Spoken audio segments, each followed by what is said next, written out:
Guess this might be the last time we see each other, lol. How about you hurry up and go to heaven, lol. I thought they came to visit me in the hospital. But this is all my husband and Mill had to say. I had reached my breaking point throughout our one-year marriage.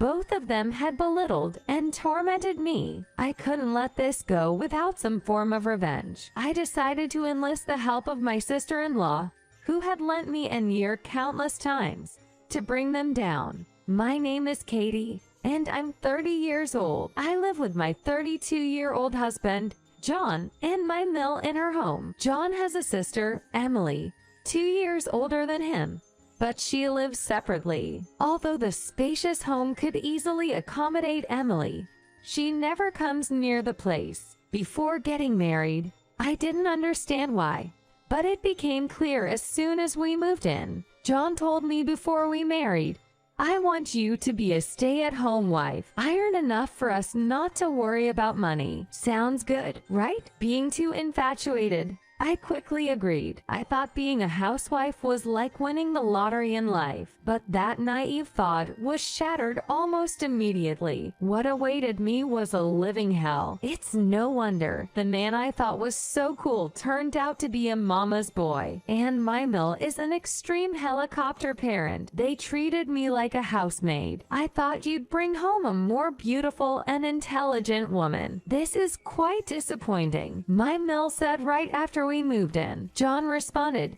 "Mom, looks aren't everything. She's really good at housework, so make her work hard and enjoy your day." He wasn't caring about me.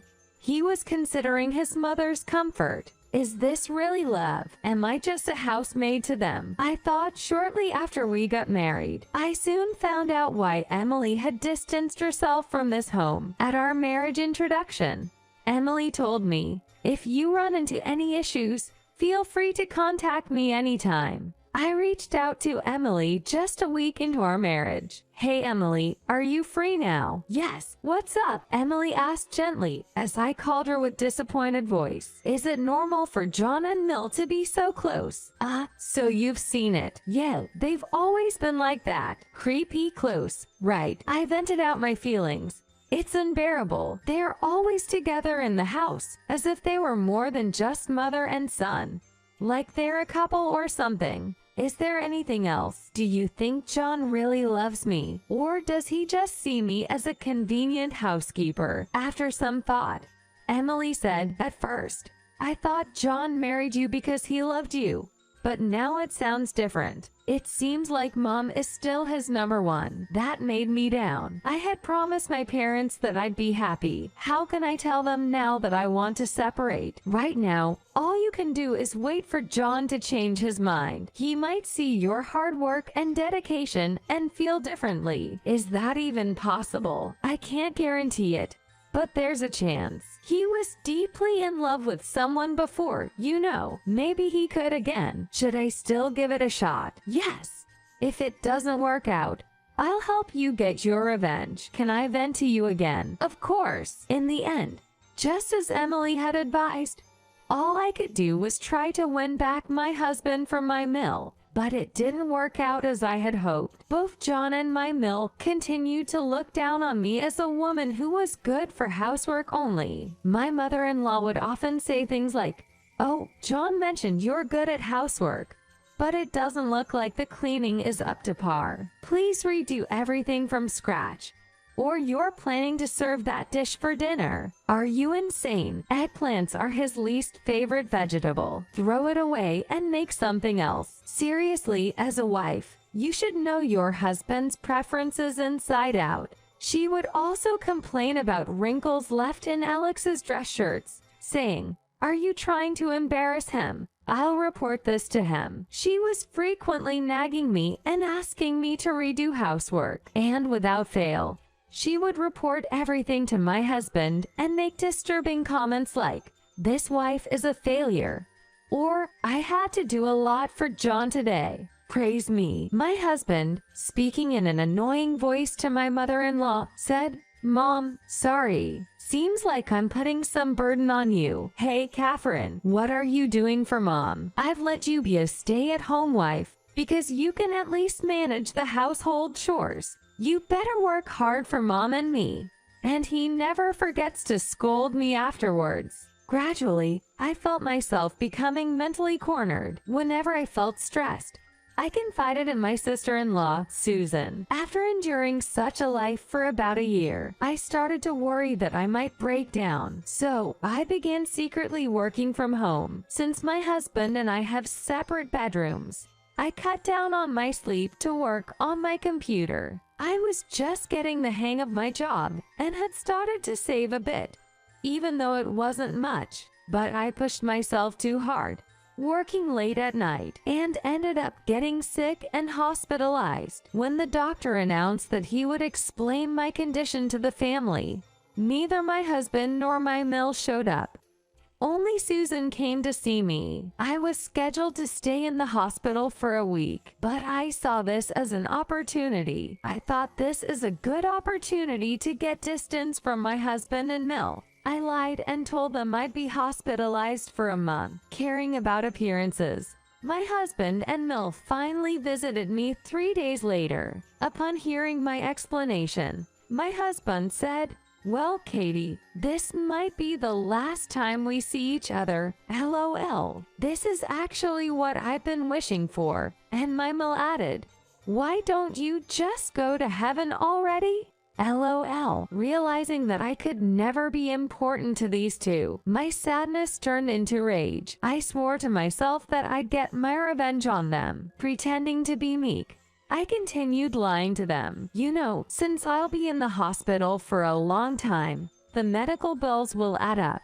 I don't want to burden you, Brian. Should we just divorce?" They smirked and agreed. "So, Katie, no need for alimony, right? After all, we've supported you all this time," they said, all too eagerly discussing divorce. "Right? We don't need to divide the assets, do we? I mean, I've been a stay-at-home wife, and you've been supporting me all this time. It'd be ridiculous if you took even more of my money. You're okay with that, right, Emily?" My husband and my Mill were all too enthusiastic about the divorce talk. Little did they know the kind of revenge that awaited them. As far as these two were concerned, I was nothing more than a glorified maid. And for that, they would face their just desserts. Divorce papers are a drag, Emily. Why don't you prepare them? The person who brings it up should be the one to do it. LOL. Exactly. Please handle the tedious paperwork, Emily. We wouldn't want to burden busy John with it. They said that cheerfully as they left. I watched them leave with icy eyes. We won't be seeing each other again. Enjoy your fleeting freedom. You too. I was discharged from the hospital after a week-long stay. From then on,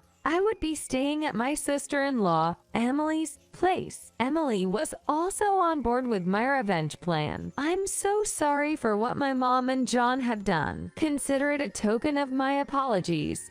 I'll help you with your revenge plan. Just say the word." True to her word, Emily let me stay at her place for several days. Now it's time to start the investigation into my husband for my revenge. Although my gut tells me he's already cheating because he's been coming home very late. There's hardly any overtime at his workplace. I know because I used to work there too. Plus, he's been going out with my Mill more frequently on weekends. I suspect she knows about the affair and is even involved in some way. Raider, I guess the lady should have some connection with Mill, although I don't know who she is. Or John really loves her and introduced to Mill, I guess. After about a week, the private investigation concluded. That was quick, mainly because my husband, John, was blatantly cheating. Since we're not officially divorced yet, this is grounds for seeking alimony. I was shocked to find out that his affair was with a former co-worker of mine. I didn't expect that at all. I couldn't help but think she deserved to face the consequences too. To do that, I had to contact his workplace. Thanks to Emily's professional connections, I was able to hire a lawyer. I instructed the lawyer to send a cease and desist letter demanding divorce, alimony for the affair, and also compensation for the years of mistreatment directly to his workplace. I also sent the same kind of notice to the former coworker he cheated with. I've blocked calls and messages from my husband. I also blocked my mill, since dealing with her is a hassle. From now on, any discussions will go through my lawyer. It seems my lawyer already received a furious call from my husband. Tell Kate to unblock me. People at work are talking about me because she sent something to my office. Isn't Kate supposed to be in the hospital, potentially fighting for her life? And she's ignoring me. Just talking to you isn't enough. Get her to respond ASAP, he shouted. Funny, he could go to the hospital where he thinks I am, except I'm not there, LOL. He has a lot he could be doing himself, yet he's lashing out at the lawyer like a child. My lawyer is accustomed to this kind of behavior and told me about it, but didn't ask me to unblock anyone. He assured me he'd continue to handle communications. My husband's reputation at work seems to be tanking. An old colleague who occasionally talks to me told me the juicy details. Assistant Manager Smith is in hot water since his affair with Catherine got out. I heard he's getting sidelined to a dead-end department. LOL. Catherine looks increasingly uncomfortable, and her complexion is getting worse. She'll probably either go on leave or quit soon, LOL. It seems Catherine, my former colleague, feels guilty about the affair. In contrast, my husband is badgering the lawyer daily. He says, "When can I contact Kate? It's her fault I'm facing a demotion. If that happens, I'm not paying any alimony. Make sure to tell Kate that. It's none of my business. Like it's my fault he's in jeopardy of demotion. I have no responsibility on it." Doesn't he feel the need to reflect on his actions? My mill is also trying to reach out through the lawyer. I want to talk to the woman who's making life miserable for my dear son, Mike. How can we make that happen? I won't be satisfied until she apologizes to me. She wants an apology. LOL. Who's the one who has been making life miserable for whom here? Rather, I want apology from them. I get annoyed every time I hear from my lawyer. In the end, my husband was indeed moved to a dead-end department. Unhappy about it, he left the company, claiming they were trying to destroy his talents. He'll likely look for a similar job elsewhere. This is where my sister-in-law, a high-powered career woman, comes in. She has dealings with companies my husband was trying to move to, and she sabotaged his efforts. She was thrilled to contribute to my revenge plan. As a result, my husband failed to get another job. He ended up in a less than reputable company. He even called the lawyer to complain. So Kate used my sister's influence to ruin my career. That's low. Why would my own sister help Kate? The lawyer he's yelling at was introduced to me by his sister. He seems he didn't notice it at all. Po guy. I decided to fast track the divorce and alimony claims. Even if my husband is reluctant to divorce, I can still claim alimony. My husband finally came around and agreed to the divorce and alimony payments. The alimony is quite hefty, accounting for both his infidelity and the emotional distress he caused me through his abusive behavior. Since he ended up working at a low-paying, sketchy company, he had to take out loans to make the alimony payments. Taking on debt like that will likely burden him for the rest of his life. That said, I didn't agree to a payment plan. I could see him falling behind on payments if I did. So, he spiraled into a debt nightmare. By the way, I also received alimony from his mistress, Catherine. Turns out she had a mental breakdown and had to leave her job, so her parents paid on her behalf. I heard later that her parents are also demanding alimony from my husband. Their argument is that if he hadn't led their daughter astray, she wouldn't have had a breakdown. I heard he's saying he can't pay, and it's become a messy fight. As for the aftermath, both my husband and Mill have been effectively sent to hell. I don't have a shred of sympathy for them and feel quite relieved. My sister-in-law feels the same way. She said, laughing, "I've had to put up with their crap for years. I'm so glad this happened. Just like you cut ties with them through your divorce, I'm in the process of cutting them off from the family. I should have done this sooner, LOL. This whole situation has been helpful for her as well. As for what kind of life those two are leading now, I have no idea.